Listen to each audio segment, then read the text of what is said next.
My son told me I was in the way of the business because of my daughter-in-law. He changed the documents to his name. I just nodded.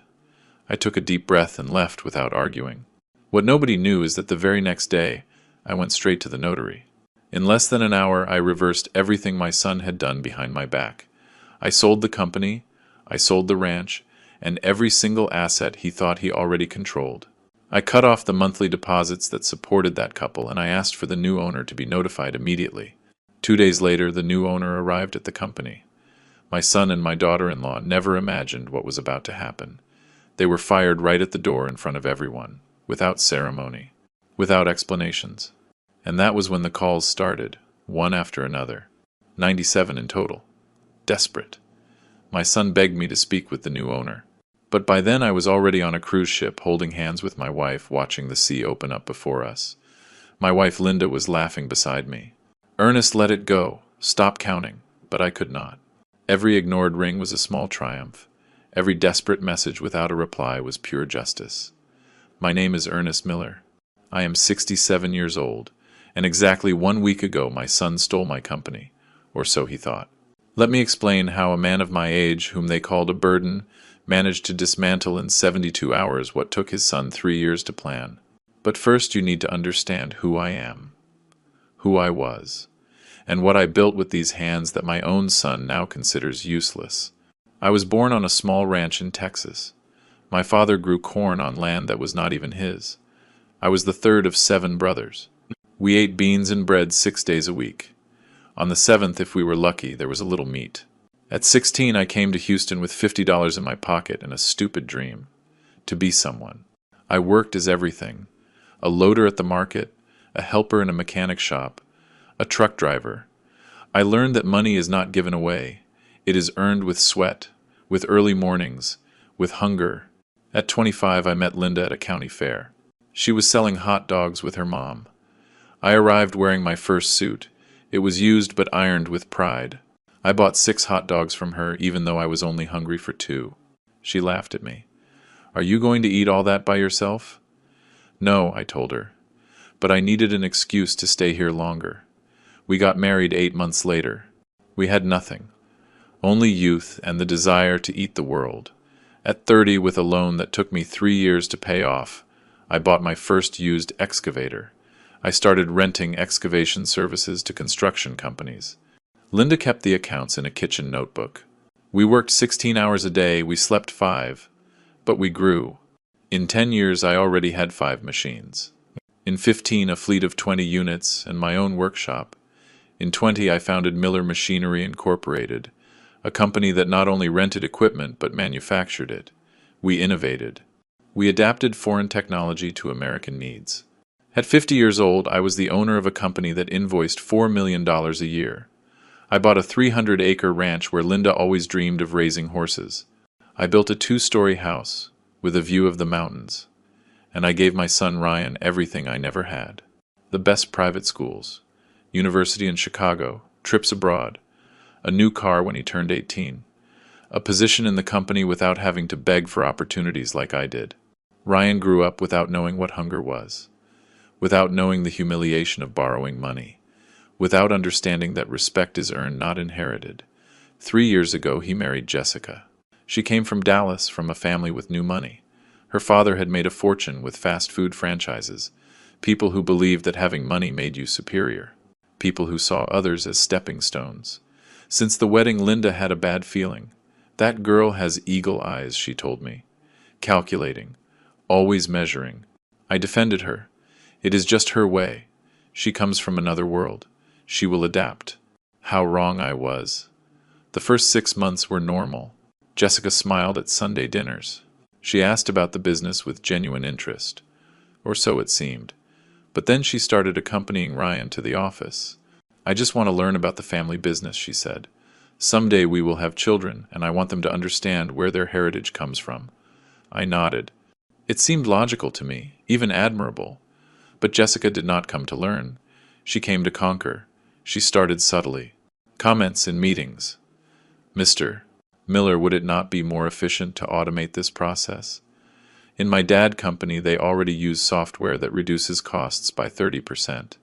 Ryan told me that several clients have complained about delivery times. Maybe we need to review the procedures, I explained. I argued. I, who had built that company from zero, had to justify every decision to a 30-year-old girl who had never dirtied her hands with motor oil. Ryan began to change. He stopped asking for my opinion. He made decisions without consulting me. If I questioned something, he answered in front of the employees. My dad is old school. We have to modernize. The employees, those people who had worked with me for 20 years, started looking at me with pity, as if I were a relic, a burden. That word still burns in my chest. 2 months ago, Ryan and Jessica came to my office one afternoon. They had serious, rehearsed faces. Dad, we need to talk. I sat down. They remained standing. That already seemed like a lack of respect to me. But I stayed silent. Jessica and I have been analyzing the company, said Ryan.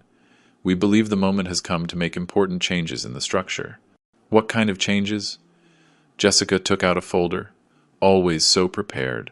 Always so efficient. Mr. Miller, with all the love in the world, the company needs more agile leadership.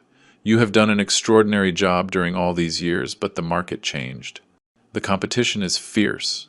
We need someone who is 100% focused, without the distractions of age. The distractions of age, as if my 67 years were a disease.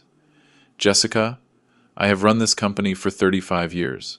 I know every client, every supplier, every operation. Exactly, said Ryan. That is exactly why, Dad. You already gave everything. You already fulfilled your duty. Now is the time for you to enjoy your retirement. Travel with Mom. Rest. I do not want to retire. Awkward silence. Jessica and Ryan looked at each other. That was when I knew they had a plan B, Dad. Ryan took a deep breath. We have consulted with a corporate lawyer. It turns out there are some irregularities in the legal structure of the company. Tax issues that could bring us serious problems. Irregularities, Ryan. Notary Ross reviewed all those documents 6 months ago. Everything is in order. Well, this lawyer is a specialist in modern corporate law. He says the best way to protect the family assets is to transfer the shares to the next generation. It is common, Dad. All family businesses do it. There was the real objective. What do you want me to do? Sign the company over to you? It is not like that, Dad, said Ryan. But his voice sounded fake. It is just reorganizing the legal structure. You would still be part of the board, obviously, Jessica added. Mr. Miller, this also protects you. If something happens, God forbid, the company would remain in legal limbo. This way we ensure continuity. I looked at them in silence. At my son, the man I once carried on my shoulders through the streets of the ranch, the boy who cried when I left him at school, the young man who hugged me when I gave him the keys to his first car. Now that man saw me as an obstacle. It is fine, I finally said. They blinked surprised. It is fine? Ryan repeated. Yes. If you believe that is best for the company, we will do it. But I want to review all the documents calmly. Have the lawyer send them to me. I will give you an answer in a week. Jessica smiled. Victory. Of course, Mr. Miller. Attorney Carter will send you everything by mail. They left my office holding hands. I watched them walk away. Ryan whispered something in Jessica's ear. She laughed. I was left alone at my desk. The same desk where I had signed my first big contract, where I had celebrated every triumph, where I had cried in silence when the company almost went bankrupt in the crisis of 2008 and I managed to save it. Now that desk was no longer mine, or so they believed. Linda entered half an hour later. She knows me too well. Ernest, what happened? You have that face. I told her everything, every word, every betrayal disguised as business advice. My wife, that woman who has shared 40 years of laughter and tears with me, sat in silence. Then she said something that surprised me. What are you going to do? She did not tell me to forgive them. She did not ask me to think it over. She just asked me what I was going to do. Because Linda had also seen the contempt in Jessica's eyes. She had also heard the comments. The documents arrived 2 days later. A thick manila envelope delivered by private courier. The sender, Attorney Gerald Carter, corporate lawyer. Address in the most elegant area of Houston, of course. I opened it in my office. Linda was with me. I wanted her to see everything. It was 40 pages of legal jargon, fancy words, tangled clauses, paragraphs designed to confuse. But I was not stupid. I had been signing contracts for 35 years. I knew how to read what really mattered. And what mattered was on page 15. Mr. Ernest Miller totally and irrevocably cedes ownership of the shares representing 100% of the capital stock of Miller Machinery, Inc. in favor of Mr. Ryan Miller. Total, irrevocable, 100%. They were not asking me to share the company. They were taking it from me. I kept reading. There was more. Mr. Ernest Miller resigns from any administrative directive or legal representation position within the company, committing not to intervene in operational, strategic, or financial decisions. They were kicking me out of my own company. But there was something else that froze my blood. A clause in small print almost hidden on page 32. The grantor acknowledges having received as consideration the symbolic amount of $1, declaring his conformity and releasing the assignee from any additional obligation. $1. My company, my life, my sweat, my blood. For $1, Linda read over my shoulder. I heard her hold her breath. Ernest, this is robbery. Yes, I said with a calm voice. Too calm. That is exactly what it is. My phone rang. Ryan. Dad, did you receive the documents? Yes, son. I am reviewing them. Perfect. Attorney Carter says we can sign on Friday at his office. I will pick you up at 10 in the morning. Jessica will also be present, so she understands the whole process well. Of course Jessica was going to be present. She was the architect of all this. Ryan, I have some doubts about certain clauses. I heard a sigh of impatience on the other end of the line. Dad, that is why the lawyer will be there. He explains everything to you. But believe me, this is the best for everyone. I already spoke with the accountant and the director of operations. Everyone agrees the company needs this change. You spoke with my employees. My employees? Without consulting me. It is fine, Ryan. See you on Friday. I hung up before he could keep talking. Linda looked at me with those eyes I knew so well. Worry mixed with fury. What are you going to do, Ernest? I got up from my chair. I took the envelope with the documents. I walked to the window of my office. That window from where I could see the workshop, the machines, the trucks with my last name painted on the sides. I am going to go to that appointment on Friday, I said. Are you going to sign? I turned to her. I am going to sign, but not what they expect. Linda knew me too well. She saw something in my eyes. Something she had not seen in years. Determination, coldness, strategy. What do you plan? I am going to need you to trust me, my love, and accompany me in something that might seem crazy. She got up. She walked towards me. She took my hands. I have spent 40 years trusting you, Ernest Miller. I am not going to stop now. That night I did not sleep. I stayed in the home study with a cup of coffee that got cold without me tasting it. On my computer, I opened all the company files. Contracts, property titles, financial statements, bank accounts. I reviewed every document with the patience of a surgeon. I looked for every legal detail, every clause, every vulnerable point, and I found it. At 6 in the morning on Wednesday, I left the house without waking Linda. I left a note in the kitchen. I will be back late. Do not worry. Everything is going to be fine. I drove to downtown Houston. I did not go to my office. I went straight to the office of Mr. Harvey Ross. Harvey was the notary who had handled all my legal affairs since I founded the company. A man of 73 years, one of the few left. A man of his word, of honor, the kind that when they say, "Count on me, you can bet your life." His secretary was surprised to see me without an appointment. Mr. Miller, the attorney, is in. Tell him it is urgent. Please. 5 minutes later, I was in his office. Harvey received me with concern on his face. Ernest, what happened? You look terrible. Harvey, I need you to tell me the absolute truth. Do my company documents have any legal irregularity? He frowned. Irregularity? What are you talking about? We reviewed everything 6 months ago. Your company is legally solid. Why do you ask? I handed him the envelope with the documents Ryan had sent me. Harvey read in silence. His expression changed as he advanced through the pages, from confusion to disbelief. From disbelief to indignation. This is fraud, he finally said. His voice trembled with rage. "Ernest, this is dispossession disguised as corporate reorganization. Did Ryan send you this? Ryan and his wife? And Attorney Carter? I know that guy. He is a shark. He specializes in this type of operation. He helps children strip their parents of their companies. Everything perfectly legal on paper, but morally repugnant." "Is it legal?" Harvey sighed. "If you sign these documents in front of this notary they chose, yes, it would be completely legal.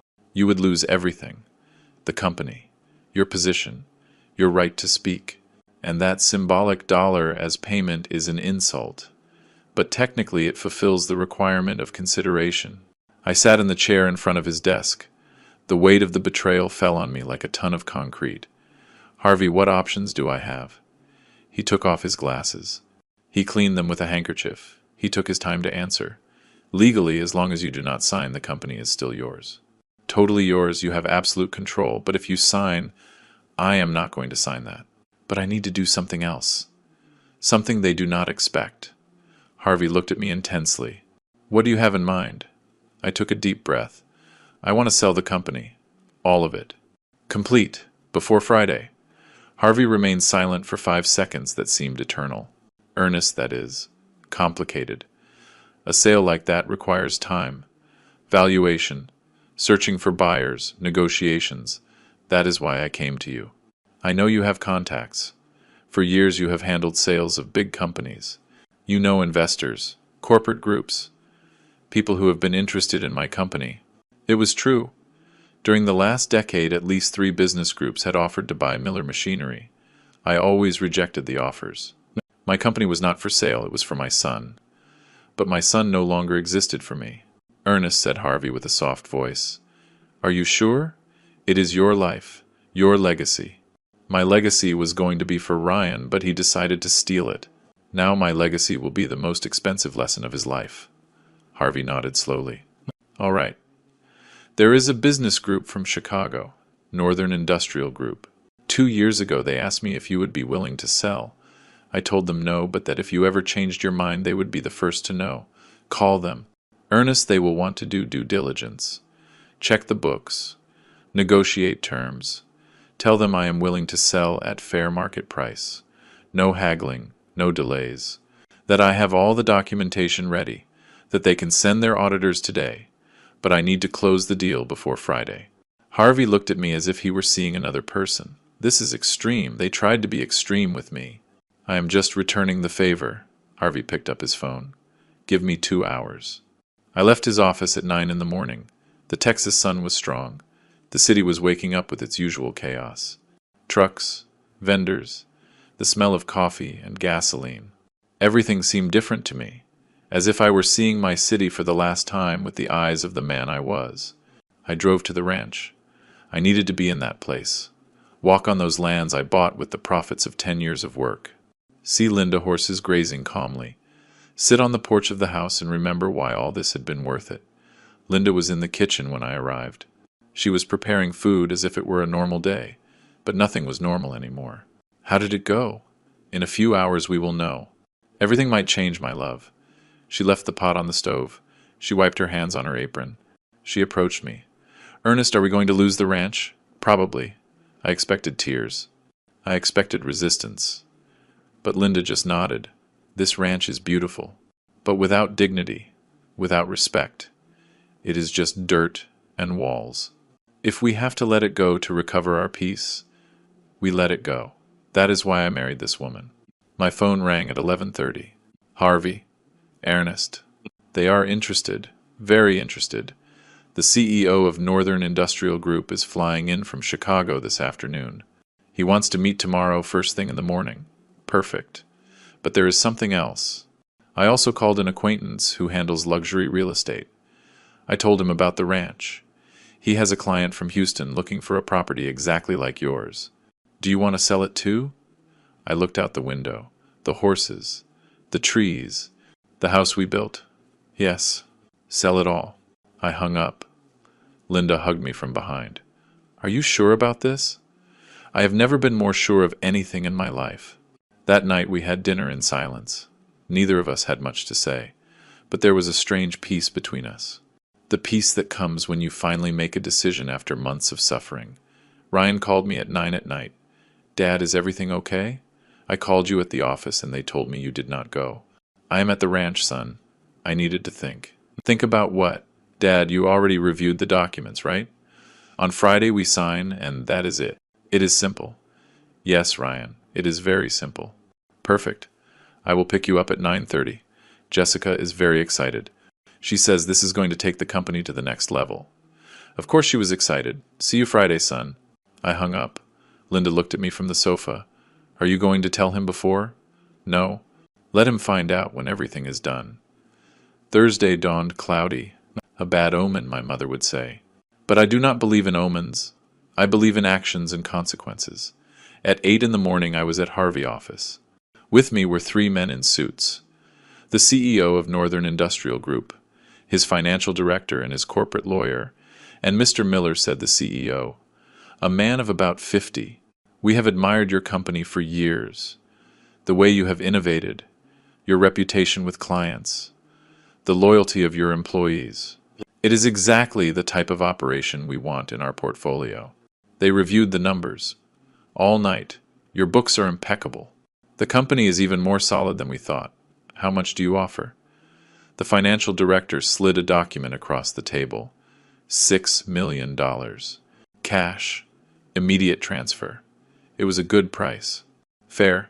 Maybe even generous. When can you close? Today. Now. If you are ready. I looked at Harvey. He nodded. The documents were prepared. There is one condition, I said. The 3 men looked at me with attention. My son Ryan works in the company as director of operations. My daughter-in-law Jessica is also on the payroll as an advisor.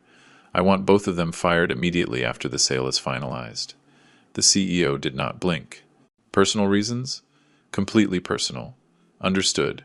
It is part of the deal. We signed for 2 hours, every page, every clause, Harvey explained. I signed. The lawyers certified. At 11 in the morning on Thursday, Miller Machinery, Inc. was no longer mine. $6 million appeared in my bank account. An amount I never imagined having altogether. An amount that represented 35 years of my life. But I did not feel joy. I only felt emptiness. Mr. Miller, said the CEO. We will take control of the facilities tomorrow first thing in the morning. Our team will arrive at 8. Do you want to be present? No. Send your people. I have nothing left to do there. We left the office. Linda was waiting for me in the car. She saw my face and knew. Done? Done. She took my hand. And the ranch? The buyer comes tomorrow at 2 in the afternoon. He offered $1.5 million. I accepted. Linda closed her eyes. A tear rolled down her cheek. The first I saw in this whole process. 40 years on that ranch. Ernest, I know, my love. I know. But there was no turning back. That afternoon I did something else. Something I knew would hurt. I entered the banking system. Ryan and Jessica had corporate cards from the company. I deposited $2,500 monthly to each of them besides their salaries. Money for expenses, for trips, for their whims. I canceled the cards. I closed the accounts. I stopped the automatic deposits. I also spoke with my accountant. Joe, I need you to stop all payments to Ryan Miller and Jessica Miller. No explanations. Just stop them. Joe, who had been handling my company finances for 20 years, hesitated. Mr. Miller, did something happen? It happened that I no longer work here. The company was sold, and they are going to find out very soon. My God, do not worry about your job, Joe. The new owners will want to keep the team, but Ryan and Jessica, they are leaving. I hung up. Linda found me in the home study that night. Ernest, you are very quiet. I am waiting. Waiting for what? Waiting for the chaos to begin. And the chaos began exactly at 8:15 in the morning on Friday. Ryan arrived punctual at the ranch to pick me up. He rang the bell 3 times. I was looking out the window. Linda was packing suitcases in the bedroom. I did not open. Ryan knocked again. Then he called my cell phone. I did not answer. I heard his voice outside. Dad? Are you there? We are going to be late with Attorney Carter. Silence. Ryan waited 10 minutes more. Then he left. At 8:45 I got a text message. Dad? Where are you? We are waiting for you at the notary. I did not reply. At 9:30. Another call. I did not answer. At 10 in the morning, the CEO of Northern Industrial Group arrived at the Miller Machinery offices with his full team. I was not there. But Joe told me everything afterwards. Ryan was in his office when they entered. The new owner introduced himself. He extended his hand. Good morning, I am Robert Ellison, new owner of this company. Starting today, I assume total control of operations. Ryan went white. What? What are you talking about? My father is the owner. Your father sold the company yesterday. The transaction is complete and certified. Here are the documents. Ryan took the papers with trembling hands. He read. He could not believe it. This is a mistake. My father was going to transfer the company to me today. We have an appointment. I am sorry, Mr. Miller, but I must inform you that your services are no longer required in this company. Same goes for Mrs. Jessica Miller. You are both fired effective immediately. Jessica, who had heard everything from her adjoining office, ran in. Fired? You cannot do that. This is a family business. It was a family business, corrected Ellison with a serene voice. Now it is property of Northern Industrial Group, and you two are not part of our plans. Ryan took out his phone. He dialed me.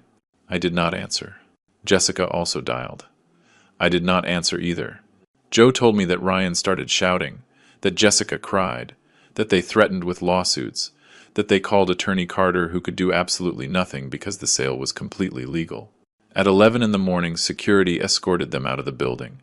My son expelled from the company I built, the company he tried to steal from me.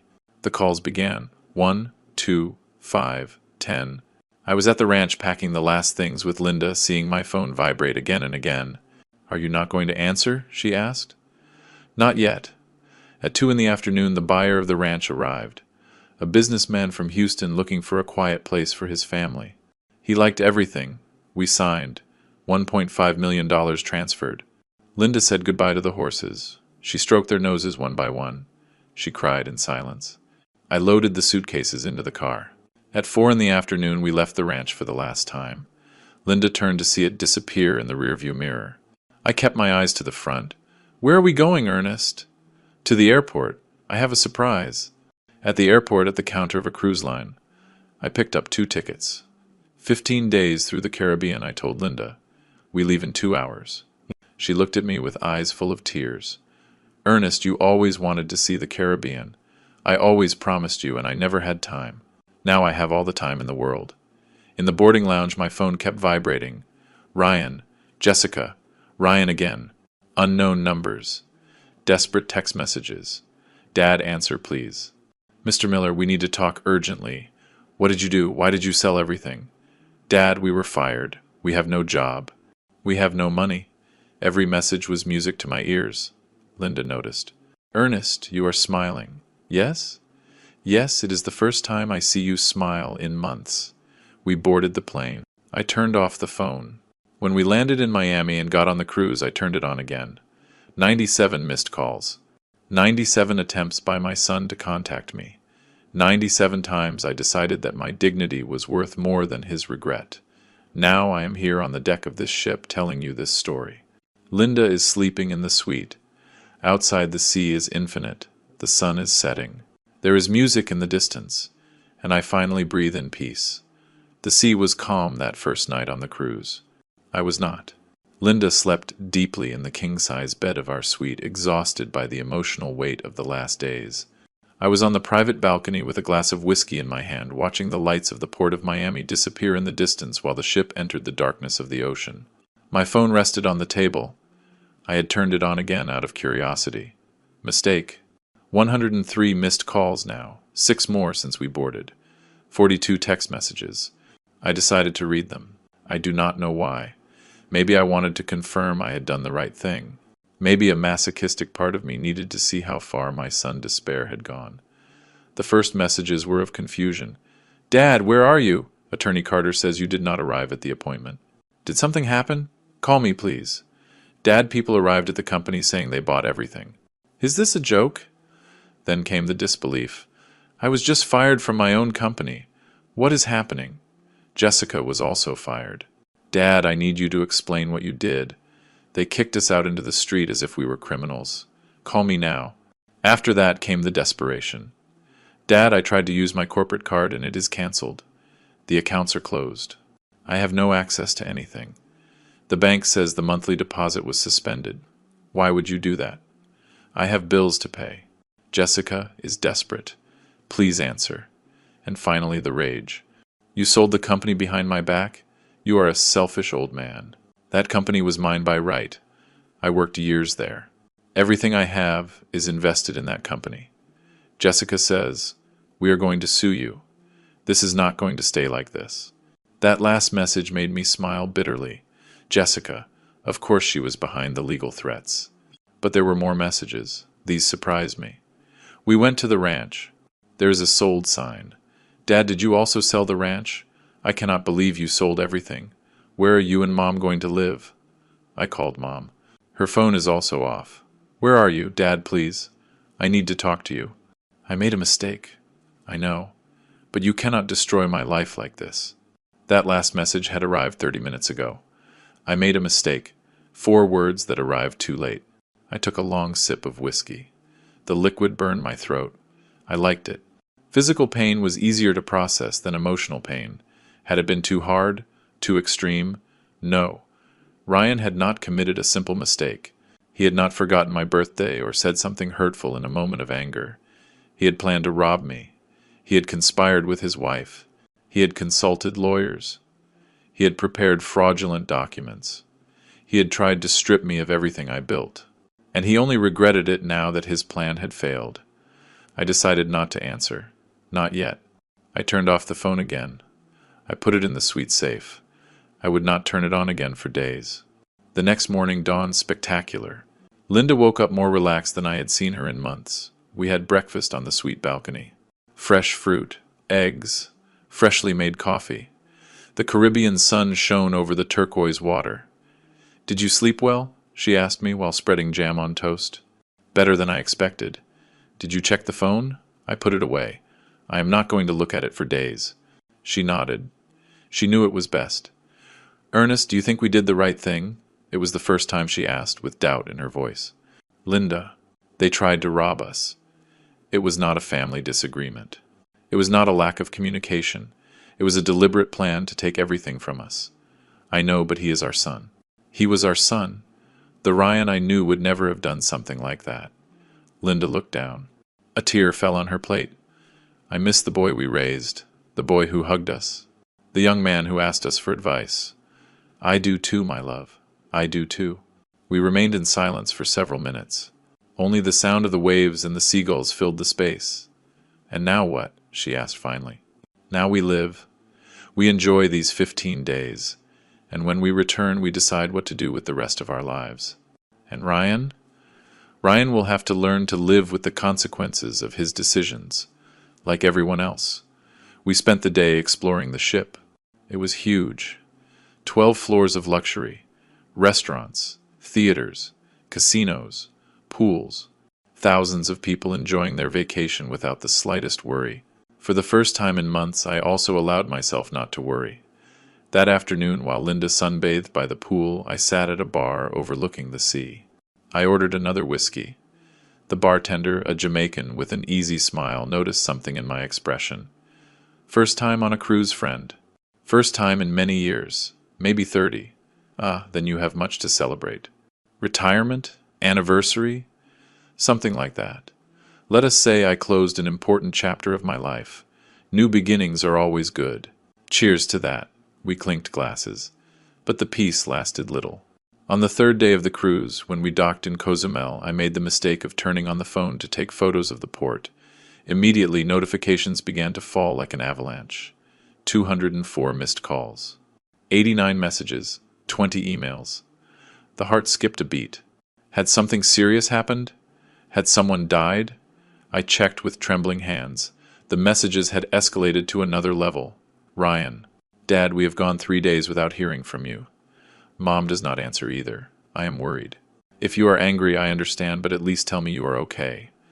I went to the house. It is empty. The neighbors say you left. Where to? Dad, I need money. I have to pay the apartment rent. The savings ran out. They cut my electricity. Jessica is desperate. Her parents do not want to help us. Do you know what is humiliating? That my wife family sees me as a failure. All this is your fault. Jessica had also started sending me messages. Mr. Miller, I know you are upset with us, but this is already too much. Ryan is destroyed. He does not sleep. He does not eat. He just cries. You are his father. How can you do this to him? My lawyer says we can sue you for dispossession, for family abandonment, for manipulation. You are going to end up losing in court, and then you really will have nothing left. But the message that impacted me most was from Joe, my ex-accountant. Mr. Miller, I need to speak with you urgently. Ryan came to the company yesterday. He made a scene. He screamed in front of all the employees. He said you betrayed him, that you stole his future. The new owners had to call security to remove him. He is very bad, Mr. Miller. Very bad. I closed my eyes. I took a deep breath. Linda approached. We were on the deck of the ship ready to go down to explore Cozumel. What happened? You went pale. I showed her the messages. She read them in silence. Her expression changed from worry to sadness, and finally to something I did not expect. Anger. Manipulation, she said with a hard voice. That is what they are doing. Emotional manipulation. Linda. No, Ernest. Listen to me well. Ryan tried to rob you.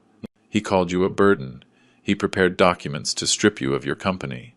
And now that it went wrong, he comes to play the victim. How can his father do this to him? Seriously? And how could he try to rob you? I had never seen Linda so furious.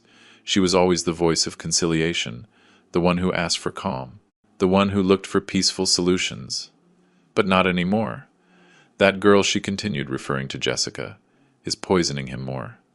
Legal threats. Lawsuits. As if you were the criminal here. Maybe I should call them. Explain to them.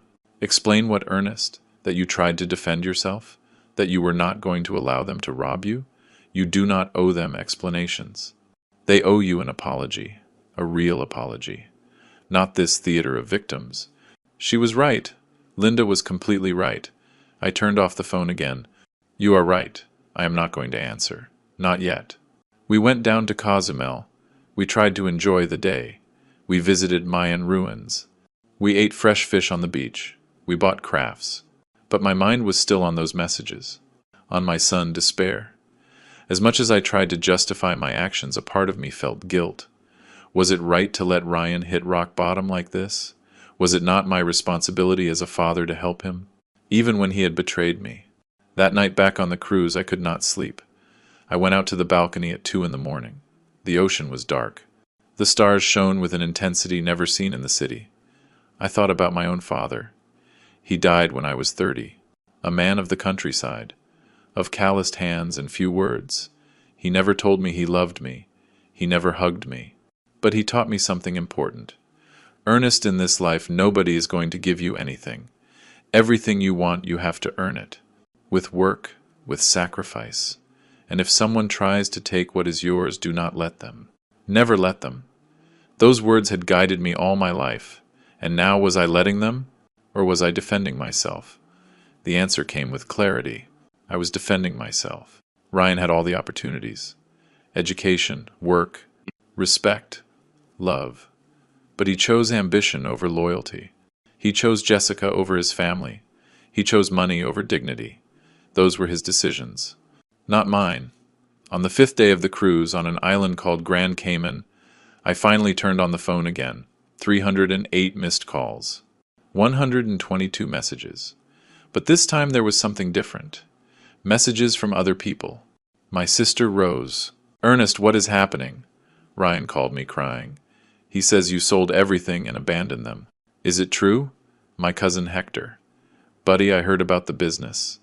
Ryan is going around saying you went crazy. That Linda and you disappeared. Call me. My buddy Julian. Ernest, I need to know your version of the story. Ryan came to my house asking for borrowed money. He says you left him on the street. What really happened? Ryan was moving the family, painting me as the villain, seeking support, seeking money. Typical. I decided to answer only my buddy Julian. He was a fair man, a businessman like me, someone who would understand. I dialed him. He answered on the second ring. Ernest, finally. Buddy, where the hell are you? In the Caribbean. On a cruise with Linda. Silence on the other end. On a cruise.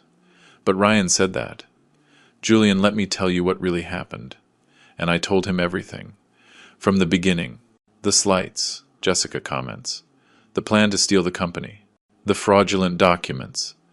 The transfer for $1. Julian listened in silence. When I finished, I heard a deep sigh. Son of a... Do you believe me? Of course I believe you, buddy. I have known Ryan since he was a kid. He was a good boy. But that Jessica, since he married her, he changed. My wife also noticed. There are women who poison Buddy, and your daughter-in-law is one of those. What exactly did Ryan tell you? That you became paranoid, that you sold the company without warning him, that you left them without work and without money, that Linda and you disappeared and he is worried. He asked me for $50,000 borrowed to pay his debts. And did you lend it to him? No. I told him first I needed to speak with you. That is why I am glad you called. Buddy, what are you going to do? Nothing. Let him learn. He is your son, Ernest. He was my son. The son I raised would not have betrayed me like that.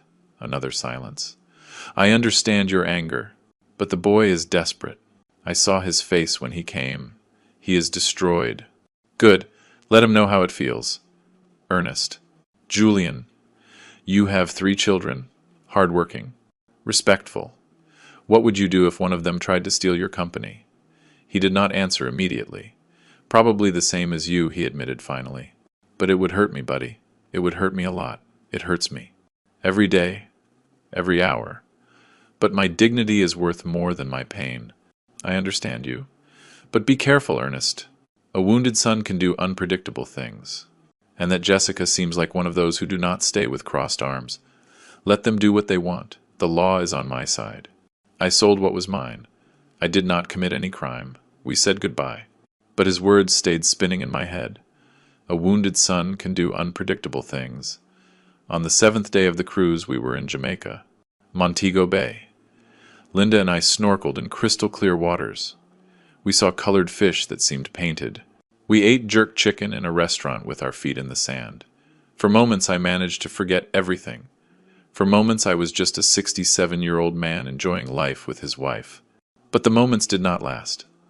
That night, while we dined in one of the elegant restaurants of the cruise, my phone vibrated in my pocket.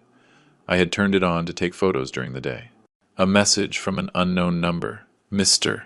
Miller, I am attorney Gerald Carter, the lawyer who prepared the documents for the transfer of your company. I need to speak urgently with you. Ryan Miller and Jessica Miller have hired me to initiate legal actions against you. Call me, please. The bite of food got stuck in my throat. Linda noticed my expression. What happened? I showed her the message. She pursed her lips. Her hand trembled slightly when she took her glass of wine. We knew this could happen. Yes, but reading it is different. Are you going to call him? No. That guy worked for them. He prepared the documents to rob me. Now he wants to negotiate. Surely they sent him to scare me. What if the lawsuit is real? Let them sue. I have all the documents. I have witnesses. I have Notary Ross on my side. They have no case. But the dinner was already ruined. The taste of the food had turned to ash in my mouth. The next day, more messages from Attorney Carter. Mr. Miller not responding is not going to make this disappear. My clients are willing to reach an agreement, but we need to talk. If you do not respond in 48 hours, we will proceed with the formal lawsuit. I decided to do something that was maybe stupid, but I needed to do it. I responded, Attorney Carter, you prepared fraudulent documents to strip me of my company. You tried to be an accomplice to a legal robbery, and now you want to negotiate. The answer is no. Sue if you want. See you in court. The answer arrived in minutes. Mr. Miller is misinterpreting the situation. Those documents were perfectly legal. Your son has rights over that company. He worked there for years. He worked with a generous salary that I paid him. The company was mine, completely mine, and I sold it. End of story. It is not that simple. There are laws about family businesses, about legitimate expectations of inheritance, about paternal obligations. Talk to a judge then. I already spoke with mine. I blocked the number. Linda hugged me that night in the suite. I am proud of you, that you do not let yourself be pushed around. Do you think I am doing the right thing? I think you are defending what you built, and that can never be wrong. But I was no longer so sure. On the 10th day the cruise docked in the Bahamas. Nassau, a paradise island where the rich of the world went to hide their money and their secrets. We were walking through the local market when I received a call from Harvey Ross, my notary. Mr. Miller, where are you? In the Bahamas. Why? Ryan and Jessica filed a formal lawsuit, dispossession, moral damage, family abandonment. They are asking for $8 million in compensation. The world stopped for a second. $8 million? That is a ridiculous amount. They are never going to get it. But the lawsuit is real. I need you to return to Texas to prepare the defense. Harvey, I still have 5 days of cruise left. Mr. Miller, this is serious. I know. But I am not going to let them ruin these vacations, too. They already took my company. They already took my ranch. They already took my peace. I am not going to give them these 5 days, Harvey sighed. All right. But when you return, we work immediately. Agreed? Agreed. I hung up. Linda looked at me with worry. 8 million? They are not going to win. Harvey said so. It is just to scare me. Ernest, no. We are not going to think about that. We are going to enjoy these last days. When we return, we face whatever comes. But the black cloud was already over us. The rest of the trip was different. We were still in paradise, but our minds were in Texas, in trials, in lawsuits, in the war that was coming. The last night on the cruise, I organized a special dinner in our suite.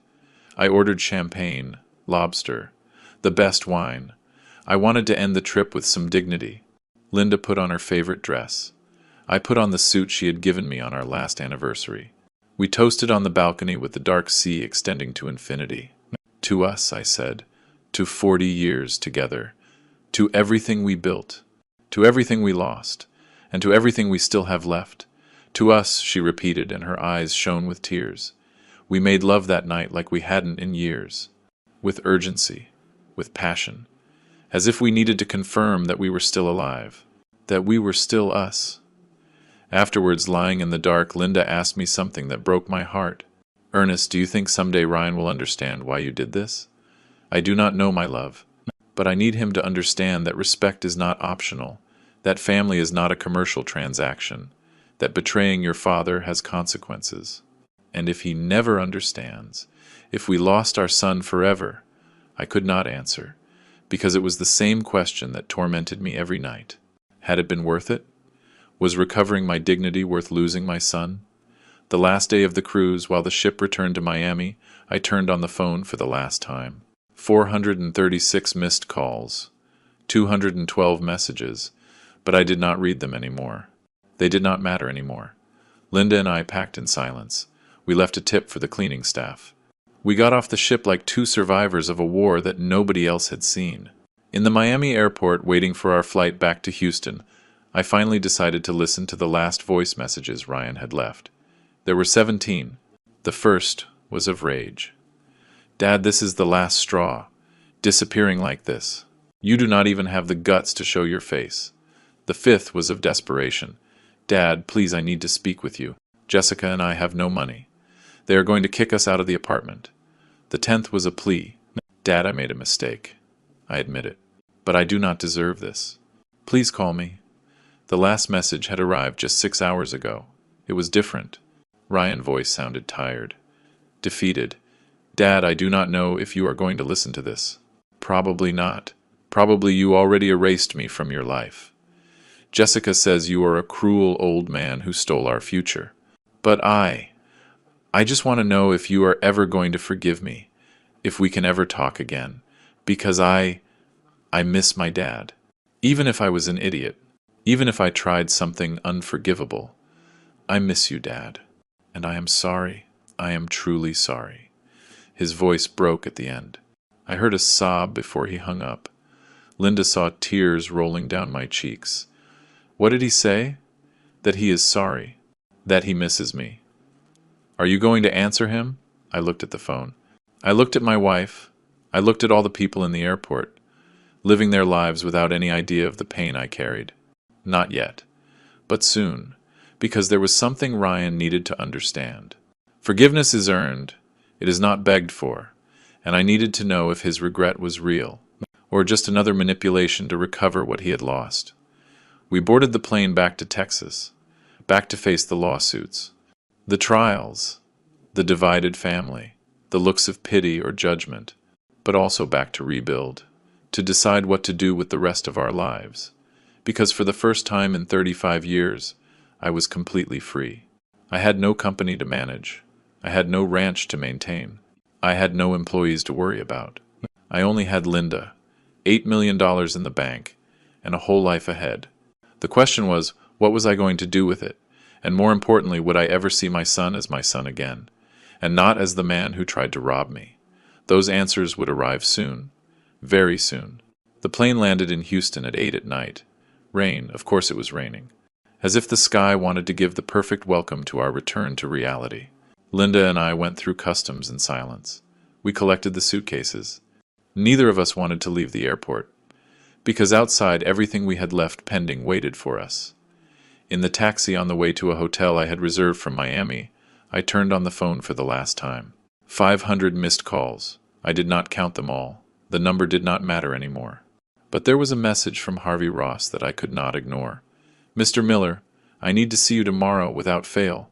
The lawsuit advanced faster than expected. "There is a preliminary hearing in 3 days. And there is something else you have to know. Call me as soon as you arrive." Something else you have to know. Those words put a knot in my stomach. I dialed him from the taxi. "Mr. Miller, are you already in Houston?" "I just arrived." "What is happening, Harvey? What is that something else?"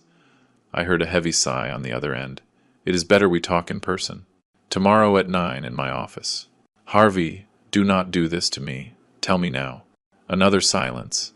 Ryan went to the media, to a local news program. He gave an interview. The world stopped. "What?" He told his version of the story. "He said you stripped him of his heritage, that you sold the family company behind his back, that you left them on the street without explanation, that you disappeared with his mother and nobody knew if you were alive. That son of a... Ernest, control yourself. I know you are furious, but we have to handle this with intelligence. Public opinion can affect the case." When did that interview come out? 4 days ago. It went viral on social media. There are thousands of comments. The majority. The majority is on his side. On Ryan's side, yes. They paint him as the victim, the hard-working son stripped by a selfish father. "You do not look good in this, Mr. Miller." I hung up. My hands trembled with rage. Linda looked at me with terror. "What happened?" Ryan spoke to the media. "He is defaming us publicly." My God. I asked the taxi driver to take us directly to my sister Rose's house. I needed to see that interview. I needed to know exactly what my son had said.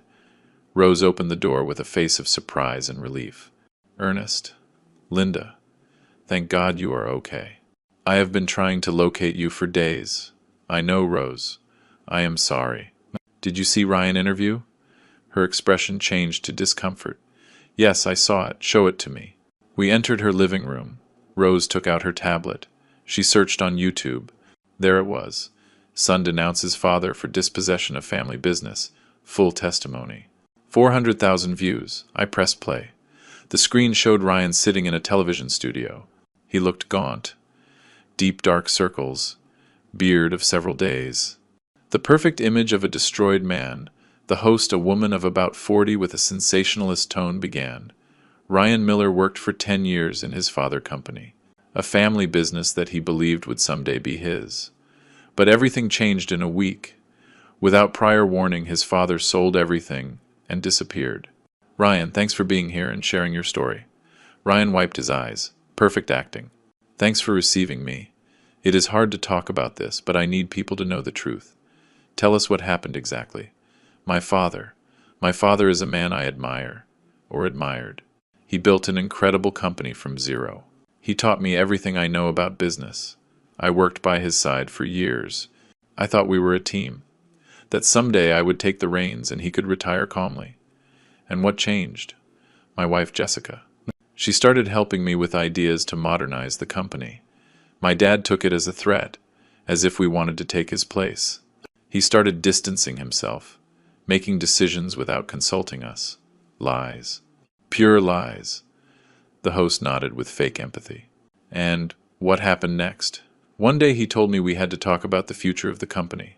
I thought he was finally going to formalize my position as his successor, but it turned out he had already sold everything, behind my back, without telling me anything. I arrived at the office and there were new people. They told me I was fired, that the company no longer belonged to my family. And your father? Disappeared? He and my mom. They turned off their phones.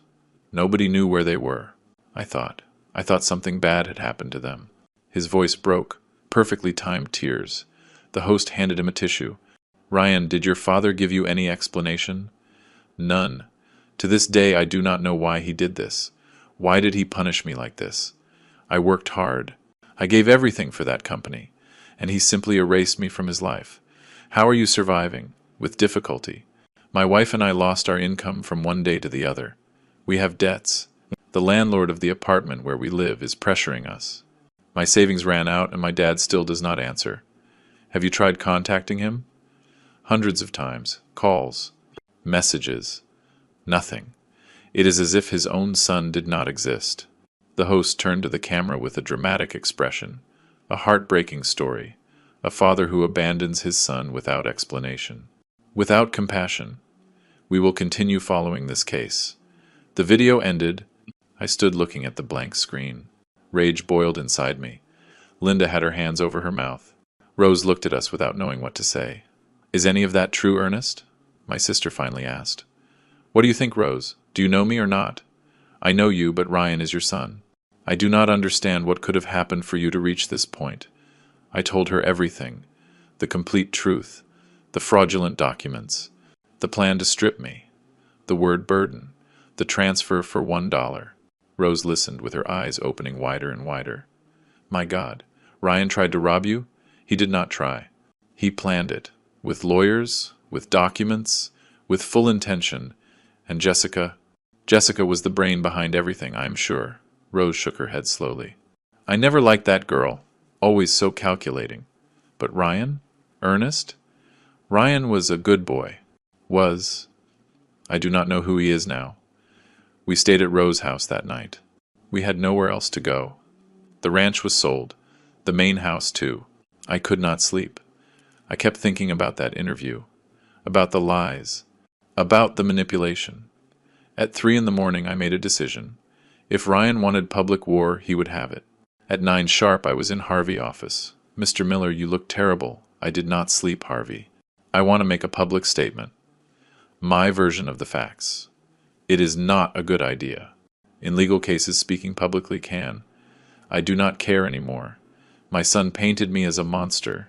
People believe I am a cruel father who abandoned his family. I need them to know the truth.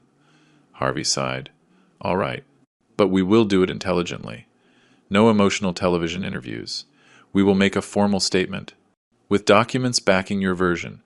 Do you have copies of the papers Ryan wanted you to sign? I have everything. Every document. Perfect. Let us prepare a devastating response. We spent all day working. Harvey drafted a 3-page statement. Clear, direct, with verifiable facts. Mr. Ernest Miller responds to the public accusations of his son Ryan Miller, clarifying the real facts. 1. Mr. Ernest Miller founded Miller Machinery, Inc. 35 years ago with his own capital. The company was always his sole property. 2. His son Ryan worked in the company for 10 years with a salary above market value, additional benefits, and the expectation of learning the business. 3. In recent weeks, Ryan and his wife Jessica presented Mr. Nate Miller with documents transferring the totality of the company to Ryan name with a compensation of $1 American. 4. Said documents were prepared without the knowledge or consent of Mr. Miller, constituting an attempted dispossession. 5. That Mr. Miller, in exercise of his legitimate right as sole owner, decided to sell the company to a third party to protect his assets. 6. Mr. Miller deeply regrets that his son has chosen to publicly defame him instead of accepting the consequences of his actions. Attached are certified copies of the fraudulent documents prepared by attorney Gerald Carter at the request of Ryan Miller and Jessica Miller. What do you think? Asked Harvey. Perfect. Publish it. The statement came out that afternoon in the main media outlets, with scanned documents, with proof. The reaction was immediate. In a matter of hours, the narrative began to change. Comments on social media were divided. $1 seriously? That is blatant robbery? The son wanted to be too clever and it went wrong? Now I understand why the man sold everything. I would have done the same. But there were also critics.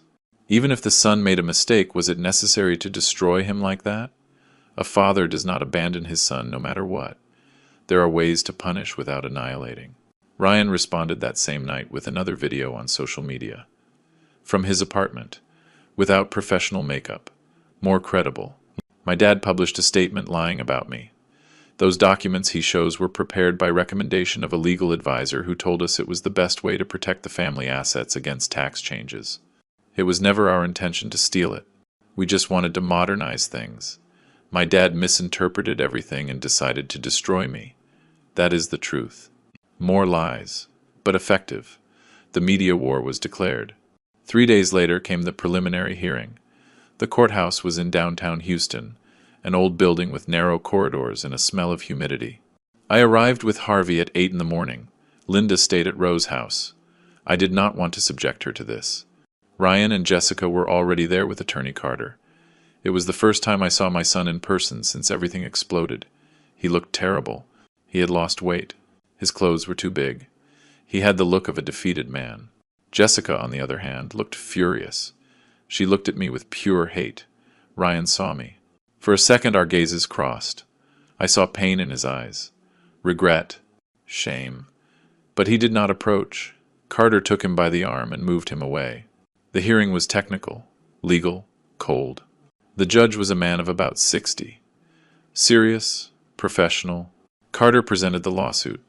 Dispossession, moral damage, family abandonment. Harvey presented our defense. Legitimate sale, previous attempt of fraud, property right. The judge reviewed the documents. He asked questions. He listened to arguments.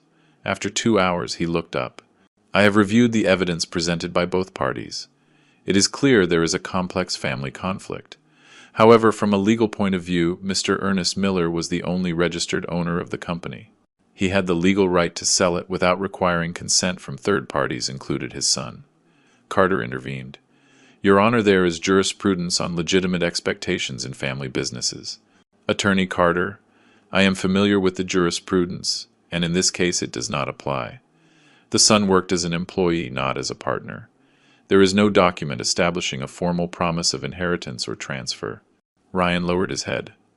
The judge continued, and yet the issue of moral damage and family abandonment is more complex. It requires additional investigation. I will schedule a full hearing in 30 days. Both parties will present witnesses and additional evidence. The gavel fell. We left the court. Harvey was satisfied. This is going well, Mr. Miller. The judge already showed he understands the legal situation. The moral damage part will be harder for them to prove. But I was not thinking about that. I was thinking about Ryan's face, about the pain I saw in his eyes. That night alone in the hotel room, I did something I had not done in weeks. I responded to one of Ryan's messages. See you in 30 days in court. If by then you want to talk as father and son and not as legal enemies, call this number, but only if you are willing to tell the truth, the whole truth. Without Jessica, without lawyers, just you and me. Send. The answer arrived in 5 minutes. Dad, can we meet before, please? Does Jessica know you wrote to me? No. That is how it has to be. When you are ready to talk alone without her, you let me know. She is my wife, and I was your father. But that did not stop you. He did not answer more that night. 2 days later, Ryan called me at 6 in the morning. Dad, can we meet today? Jessica went out of town. She went to Dallas with her mom. Where? In the park where you taught me to ride a bike, remember? Of course I remembered. At 10. I will be there. I arrived 15 minutes early. The park was quiet. Some morning runners. Ladies walking dogs. Children on the swings. I sat on the same bench where 30 years ago I consoled Ryan after he fell off his first bicycle. I cleaned his knees. I told him real men get up. Where was that boy? Ryan arrived punctual. He walked slow, insecure. He sat next to me. Neither spoke for a full minute. Finally he broke the silence. Dad, I do not even know where to start. Start with the truth. Why did you try to rob me? He closed his eyes. It was not my idea. It was Jessica. She convinced her dad to recommend us with Attorney Carter. She said it was normal for parents to pass the business to children ahead of time, that it saved taxes, that you would agree. And you believed her? I wanted to believe her. She is so sure of everything. So smart. She made me feel I was not enough. That without her I was not going to be able to manage the company. Ryan, at any moment did you stop to think you were betraying me? Tears began to roll down his cheeks. Yes, many times. But Jessica said it was not betrayal, that it was evolution, that all successful families do this, that you would understand later. And when you called me a burden, he covered his face with his hands. That was the worst thing I have said in my life. I did not think. Jessica had said it that morning and I just repeated it. Like an idiot. Like a damn idiot. That word destroyed me, Ryan. I know, Dad. I know. And I hate myself for that. I hate myself every day. I kept silence. I let him cry. I lost everything, Dad. The job, the money, the dignity. Jessica does not see me the same anymore. Her family despises me. Our friends disappeared. And you. I do not know if you are ever going to forgive me. Does Jessica know you are here? He shook his head. She forbade me to speak with you without the lawyer. She says anything I tell you can be used against me in the trial. And yet you came. Because you are my dad. And because I think Jessica was wrong. About everything. I looked at my son. At that broken man. That stranger who was once my boy. Ryan, I need to know something. I need to know. Do you regret it because you failed? Or because you understand that what you did was wrong? He looked straight into my eyes. I regret it because I betrayed the man I admire most in the world. Because I was ungrateful. Because I forgot everything you taught me. Dad, I do not expect you to forgive me. I just needed you to know I am sorry. Truly. I nodded slowly. Are you going to withdraw the lawsuit? He hesitated. Jessica says it is our only option to recover something. That was not my question. I do not know what to do, Dad. I have debts. I have no job. Jessica is desperate. I got up from the bench. When you decide what is more important, your wife or your dignity, call me. But until then, see you in court. Dad, wait. I stopped. If I withdraw the lawsuit, will you help me? Not with money. Just, would we talk again? Would we have a relationship? I thought about it for 10 seconds that felt eternal.